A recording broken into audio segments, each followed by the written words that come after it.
Olá, meu amigo, minha amiga, tudo bem com você? É um prazer estar de volta aqui no nosso canal para mais um vídeo.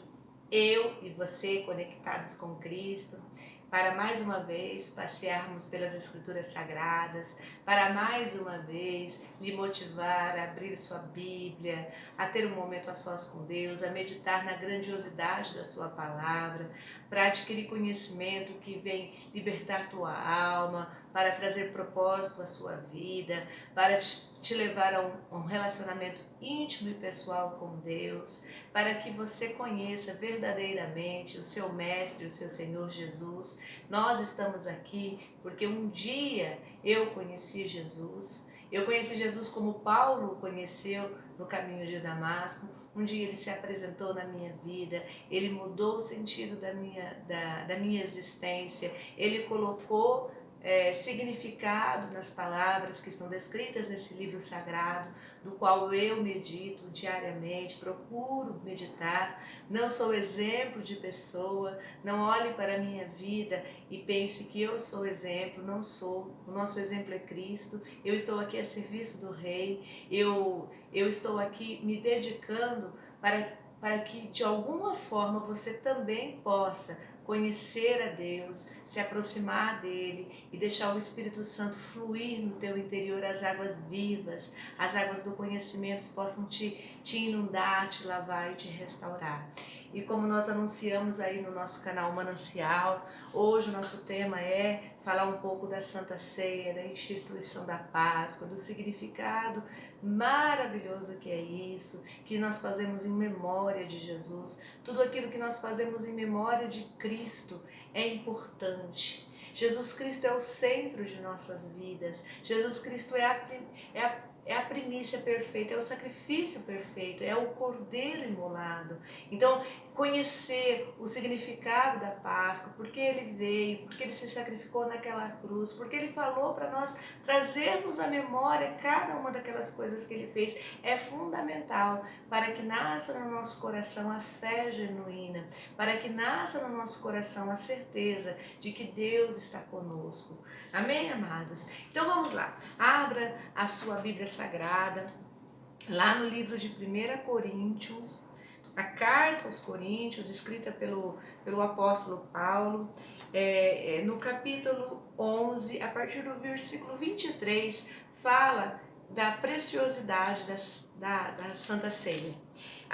Diz assim a palavra do Senhor: porque eu recebi do Senhor o que também vos ensinei, que o Senhor Jesus, na noite em que foi traído, tomou o pão. E tendo dado graças, o partiu e disse: tomai e comei, esse é o meu corpo que é partido por vós. Fazei isto em memória de mim. Semelhantemente também, depois de cear, tomou o cálice, dizendo: este cálice é o Novo Testamento, no meu sangue. Fazei isso todas as vezes que beberdes, em memória de mim.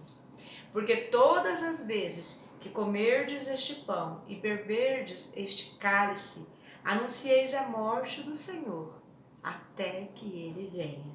Portanto, qualquer que comer este pão ou beber o cálice do Senhor indignamente, será culpado do corpo e do sangue do Senhor.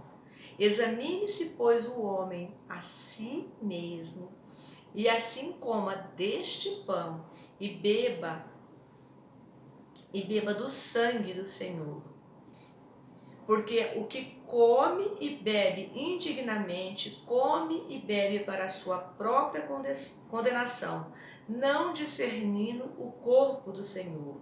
Por causa disto, há entre vós muitos fracos e doentes, e muitos que dormem. Porque se nós nos julgássemos a nós mesmos, nós não seríamos julgados. Mas, quando somos julgados, somos repreendidos pelo Senhor, para não sermos condenados com o mundo. Amados, a instituição da Santa Ceia é algo que é memorável na vida do cristão. Cear como Jesus ceou, partiu os pão e disse assim: este é o meu corpo que é dado por vós. né? Todas as vezes que comerdes deste pão, fazer isso em memória de mim, em memória do meu sacrifício. Eu sou o pão, né? Jesus disse assim, eu sou o pão que desceu do céu. Eu sou o pão que sacia a fome da justiça, a fome espiritual, a fome que não cessa dentro do nosso coração, esse vazio que existe dentro do nosso coração que só Jesus pode ocupar. Isso daí Jesus fala assim, ó, faça isso em memória de mim. Eu sou o pão vivo que desceu do céu, né? Eu sou o sacrifício. Quando ele fala do pão, ele também está falando do sacrifício. Ele é o sacrifício perfeito. Antes dele não havia sacrifício perfeito. Antes dele não havia como nós sermos completamente restituídos ao status que Adão e Eva ocupavam lá no paraíso. Porque tudo que nós fazíamos era imperfeito. Tudo que nós podemos fazer é imperfeito, é limitado, não é digno de estar. O nosso sacrifício não é suficiente. Não é suficiente para alcançarmos a nossa salvação. Só através de Jesus. E ele fala assim, ó, eu vou fazer esse sacrifício, mas quando eu for, comam do pão, bebam do cálice e fazer isso em memória de mim, em memória de tudo aquilo que eu fiz, até que o Senhor venha, até que o Senhor retorne, até que o Senhor volte para nos buscar para a eternidade com Ele, como está lá em Tessalonicenses 4:13, né? Porque o Senhor virá num piscar de olhos e Ele nos arrebatará no céu para estarmos com Ele para todo sempre. É nisso que nós cremos, é nisso que nós acreditamos. E então participar da ceia até que Ele venha. Mas amados, o que é então a ceia do Senhor? A ceia do Senhor, ela nos remete a uma graça imerecida. Nós não merecíamos ser salvos, nós não merecíamos, nós somos indignos por causa dos nossos muitos pecados, por causa da nossa natureza, da nossa carne, por causa dos nossos pensamentos malignos, por causa do nosso egoísmo, por causa das nossas limitações, por causa dos nossos muitos pensamentos mundanos, a nossa multidão de pecados. Mas a graça de Deus nos alcança. O sacrifício de Jesus naquela cruz é uma graça maravilhosa. A graça de Deus nos alcançou. Nós não merecíamos, mas nós fomos alcançados porque o Senhor nos ama. Ele nos ama de uma tal maneira que enviou o seu único filho, o seu filho unigênito, para que todo aquele que nele crê não pereça, mas alcance a vida eterna. E essa graça maravilhosa, a Santa Ceia nos remete a isso, que nós somos agraciados por Deus com a salvação de Jesus Cristo. Demonstra também, tomada a Santa Ceia, o que significa isso? Todos os apóstolos estavam sentados na mesa com Jesus, quando ele tomou do pão, quando ele partiu o pão, quando ele disse assim, este é o meu corpo que é dado por vós. Esse é o meu corpo que vai ser sacrificado. Esse pão representa o tanto que eu vou ser oferecido, eu vou ser oferecido em sacrifício. E este pão representa o corpo de Cristo. Então, a Santa Ceia, ela nos remete a algo que nos une a Cristo. É a unidade do corpo de Cristo. A Igreja e Jesus Cristo são um. Na Santa Ceia fica muito claro isso, que Jesus Cristo quis partilhar o seu corpo com aqueles que estavam sendo os primeiros membros da igreja que ele estava instituindo nessa terra. E ele diz para a igreja assim, ó, façam isso até que eu venha. Façam isso, sentem à mesa, comam do mesmo pão, bebam do mesmo cálice, até que eu venha, ou seja, se mantenham unidos. A Santa Ceia também nos faz essa reflexão.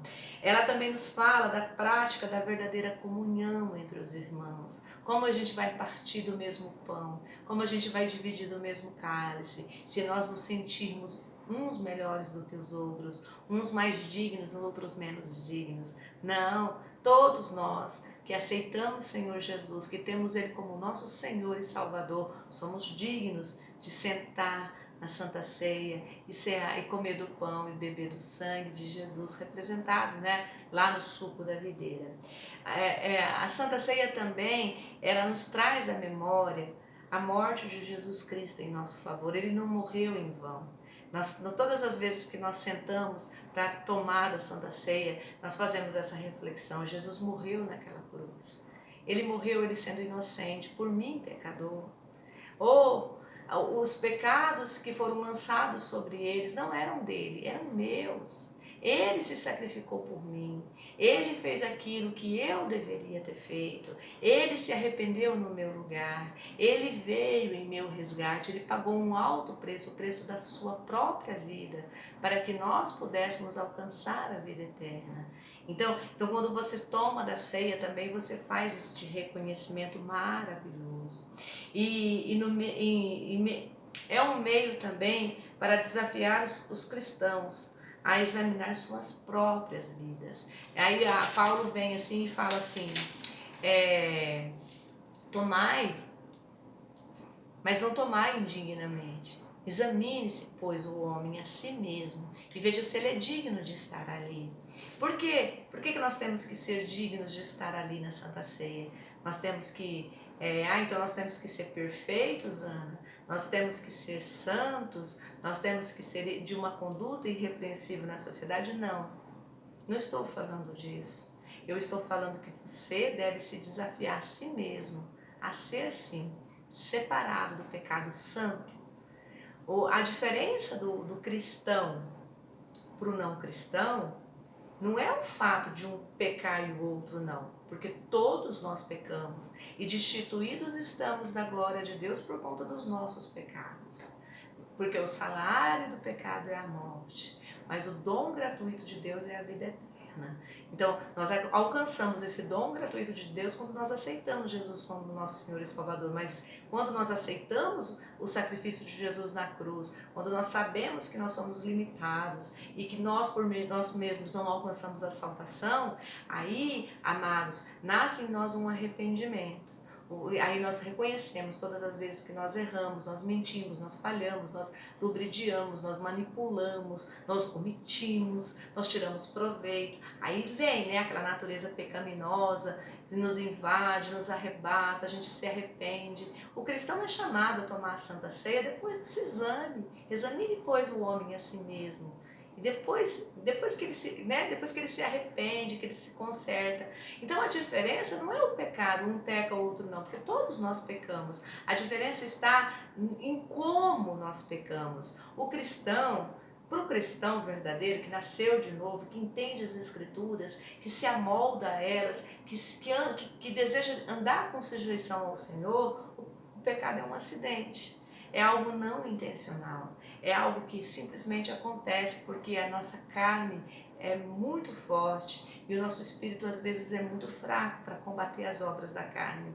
Então nós falamos alguma palavra torpe, nós temos algum pensamento errado, nós às vezes mentimos, né? Mentimos para nos safar de alguns problemas, de algumas circunstâncias difíceis, para atravessar, né? Mas aquilo é um acidente, não é intencional. A diferença, e agora o mundo não, o mundo é malicioso, o mundo é intencional, o mundo é artificial, o mundo é interesseiro, o mundo é ambicioso, as pessoas do mundo são assim. Então a diferença é essa. Aí você vê a tua motivação, como é que é o teu erro, e aí você está se posicionando. Aí antes de tomar a Santa Ceia é preciso examinar a nossa conduta, né, diante de Deus. Será que eu estou sendo digna de sentar ali? Eu aceitei Jesus como meu Senhor e Salvador, ótimo, eu posso me assentar ali. Mas será que eu não poderia ter sido melhor? Será que eu não cometi alguma falha, algum erro que eu tenha que me arrepender antes? Então, ser indigno da ceia é isso, é tomar de qualquer jeito, sem se examinar, sem se consertar, sem pedir perdão. Ah, Ana, mas é fácil, é muito fácil, você pede perdão hoje, toma a Santa Ceia hoje e amanhã você faz de qualquer jeito. Mas aí você não se arrependeu, você simplesmente reconheceu como pecado, mas isso não é arrependimento. Arrependimento é simplesmente se reprogramar. Esse pecado eu não cometo mais. Se eu cometer, vai ser um acidente. eu vou lutar contra a minha carne, eu vou fazer tudo certo. Desta vez eu não vou errar mais, eu não vou mais desobedecer os meus pais, eu não vou mais infringir a lei de trânsito, eu não vou mais ficar com aquelas fofocas no meu ambiente de trabalho, eu não vou mais manipular as situações para tirar proveito em meu benefício, eu não vou mais cometer nenhum ato de corrupção, e assim você vai se amoldando, né? Não que você não vá falhar, porque nós somos santos lá no céu. Lá no céu, quem alcançou a salvação e entrou no céu pelas portas é um santo, né? Agora aqui na terra nós estamos peregrinos em terra estrangeira, nós buscamos a perfeição do nosso espírito, sabendo que ainda não alcançamos o status da plenitude, da perfeição. Por quê? Porque aqui nós vivemos na terra e a terra ninguém é perfeito. O único perfeito que pisou nesse solo e foi Jesus Cristo, né? Em tudo é nosso exemplo. E ele veio para nos salvar, ele veio para nos indicar o caminho. Ele falou assim, olha, existe um caminho no qual o resultado é a perfeição. Caminha comigo e você vai alcançar essa perfeição. Mas eu queria também aproveitar esse devocional para falar um pouquinho da instituição da Páscoa. Porque a Santa Ceia nos remete a isso. A Santa Ceia nos remete à Páscoa. A Páscoa é uma das maiores festas do povo judeu.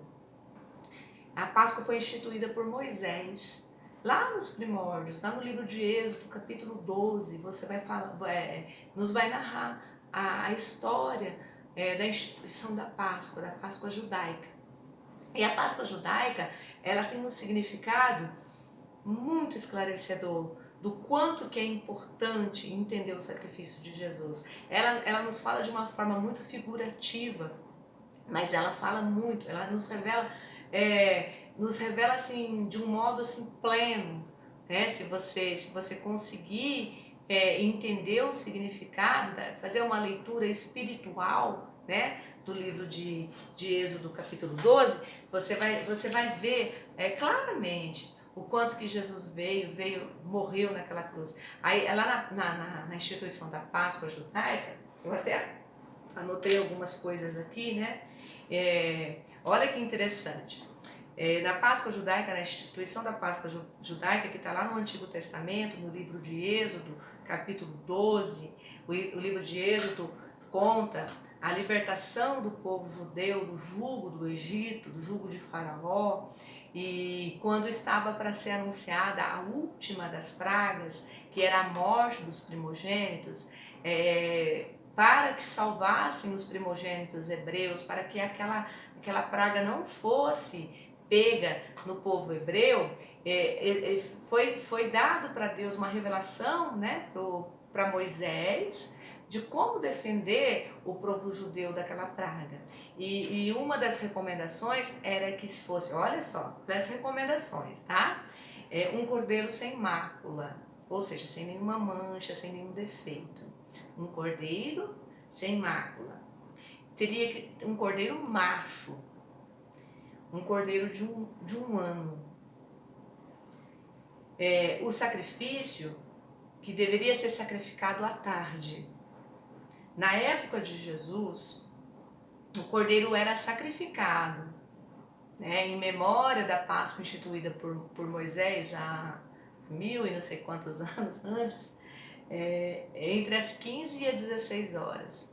Todos nós sabemos que o nosso Senhor Jesus, ele morreu naquela cruz às 15 horas. O sangue do cordeiro deverá ser posto nas ombreiras e vergas das portas. O cordeiro assado deveria ser servido com pães asmos, ou seja, pães sem fermento e ervas amargas. Olha que interessante, né? Então você vê ali o cordeiro sem mácula, sem nenhum defeito, sem nenhum pecado, o cordeiro perfeito que foi imolado naquela cruz, Jesus Cristo, o Filho de Deus, que veio, morreu por nós, para que nós alcançássemos a vida eterna. Ele é esse cordeiro, né? Macho, veio varão, Jesus Cristo um homem de autoridade. A Bíblia declara que ao nome do Senhor Jesus todos os joelhos se dobram nos céus, na terra e embaixo da terra. Não há um nome mais poderoso do que o dele. Ele é a porta, ele é o pastor, ele é o alfa e o ômega, ou seja, o princípio e o fim. Não há quem, Jesus Cristo, lá em Hebreus, declara que Jesus Cristo ele é o mesmo, ontem, hoje, eternamente. Então, assim, você vê toda essa simbologia da Páscoa perfeitamente representada e cumprida em Jesus Cristo. Então, a Páscoa de Moisés é uma representação, uma figuração do que Jesus padeceria naquela cruz, para que os hebreus alcançassem a salvação e não fossem mortos pela praga do que estava ali no Egito. Era preciso o sangue do cordeiro derramado nas portas.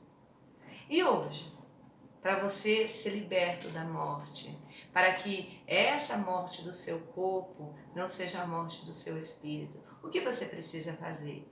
Você precisa aceitar Jesus, aceitar o sacrifício dele naquela cruz, para que o sangue dele seja derramado, seja aspergido sobre você, te dando a cobertura, te livrando da morte. Olha que lindo! E o cordeiro assado com pães sem fermento, por quê? O sangue é o sinal para que a praga da morte não atingisse os hebreus lá no Antigo Testamento. Hoje o sangue de Cristo é o sinal de que nós o aceitamos como nosso Senhor e Salvador, e o sangue dele por cobertura nos livra da morte. A Páscoa deveria ser celebrada como um estatuto perpétuo. Foi ordem do Senhor. Fala assim, olha, vocês vão celebrar a Páscoa. Todos os anos o povo judeu celebra a Páscoa. E Jesus Cristo, o que ele fez na Santa Ceia? Ele falou assim, ó, fazer isso em memória de mim até que eu venha. Até que eu venha no meu reino glorioso, eu venha tomar posse de novo, né? Eu venha tomar as rédeas deste mundo nas minhas mãos, até que eu venha. Celebrem a Páscoa, lembrem do meu sacrifício. O meu sacrifício não é em vão, o meu sacrifício é libertador, o meu sacrifício é para que vocês alcancem a vida eterna. Olha que lindo! E a Páscoa, ela é uma libertação da escravidão.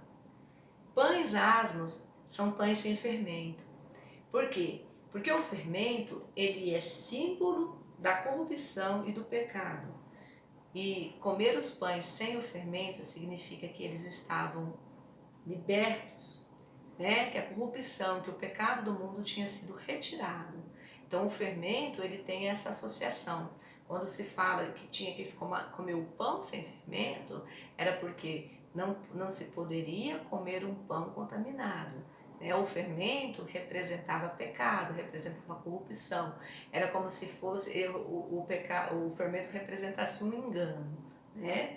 Mais ou menos isso. E as ervas amargas era para saber o quanto que foi doloroso aqui, o quanto que aquilo era significativo, o quanto que aquilo que comer do pão e comer daquele cordeiro com as ervas amargas significasse assim, olha, eu quero mesmo participar, porque ervas amargas ninguém quer mastigar e engolir, mas aqueles que aceitam o sacrifício fazem isso de bom grado, fazem isso reconhecendo, com reconhecimento. Não era para encher barriga.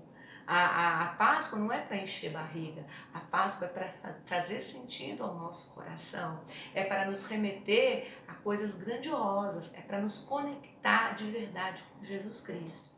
E lá no Antigo Testamento, né? Então, a Páscoa foi feita às pressas, né? Foi feita de uma maneira muito simbólica, muito rápida, né? Foi feita assim para se livrar do anjo da morte que passaria, foi feito. Mas hoje você não, hoje você pode refletir nessa palavra, hoje você pode tomar posse de tudo isso. Hoje o pão, o suco da videira que está lá no cálice, ele representa tudo aquilo que Jesus fez, tudo aquilo que Jesus é, toda a obra redentora de Jesus Cristo naquela cruz. Então, depois da ressurreição, a Páscoa passou a ser uma celebração que nos exorta para o retorno em breve de Jesus Cristo e para que estejamos preparados. E o que nos prepara? O conhecimento da palavra, uma vida de retidão, uma vida completamente desconectada das coisas deste mundo e conectada com Jesus Cristo. Jesus Cristo é o nosso mestre, é o nosso Senhor. Deixe Ele dar sentido à sua existência. Amados, deste mundo nós não levamos nada, a não ser nós mesmos, a não ser as pessoas que nós amamos. Então as pessoas são muito preciosas. Não deixe as coisas terrenas te tirarem da plenitude da vida eterna. Confia em Jesus. Ele sabe o que faz, ele sabe o que diz. E quando ele fala para nós sentarmos na mesa, comermos do pão, bebermos do cálice, até que ele venha, fazer isso em memória dele, é para nos fortalecer, é para nos dar sentido, é para nos dar propósito. Nós estamos aqui por um certo tempo, mas um dia, amados, a nossa eternidade está lá descrita em João 14. O Senhor foi na frente, Ele foi nos preparar uma morada eterna, para que onde Ele esteja, onde o Mestre estiver, nós vamos estar com Ele. Jesus Cristo, Ele é tudo em nossas vidas. Ele é o único que pode fazer por mim e por você algo grandioso. E Ele já fez o sacrifício naquela cruz. A cruz não deteu o Filho de Deus. Ele morreu, mas ele ressuscitou ao terceiro dia. Ele subiu aos céus, ele está sentado à destra de Deus. E ele está lá, só aguardando o momento oportuno dele vir buscar a igreja, dele vir cumprir com cada profecia que ainda existe, ainda aguarda o momento certo para ser concretizado. E que você esteja do lado certo, que você entregue sua vida para Jesus, que você venha a refletir na profundidade desta palavra e que o Espírito Santo te inspire, te capacite, que Jesus Cristo venha mesmo reinar em seu coração. Esta é um devocional motivacional para que você venha refletir na profundidade desta palavra libertadora que o Senhor Jesus trouxe quando Ele instituiu a Santa Ceia. Que você possa, amado, ter uma abençoada semana, que você possa passear por essas escrituras sagradas, que Jesus Cristo te inspire a conhecer a Bíblia Sagrada toda. As escrituras sagradas são reveladoras. E se você gostou do nosso vídeo, deixa seu like, deixa um comentário, recomende aos seus amigos, compartilhe, nos siga nas plataformas do Facebook e do YouTube. É um prazer enorme a sua companhia. Se inscreva no nosso canal, ative o sininho, como a minha amiga Simone sempre fala, né? Você esquece de falar para ativar o sininho. E eu louvo a Deus pela sua vida, eu louvo a Deus pela nossa sintonia, por esse canal que olha, não é fácil manter esse canal, não é que ele seja dispendioso, é que falar a palavra é um embate.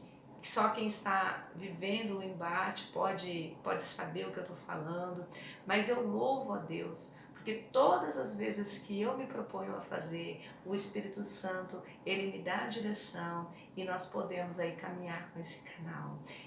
Que nós possamos aí, eu e você, permanecermos sempre, para sempre, conectados com Jesus Cristo. E bye, até o nosso próximo devocional.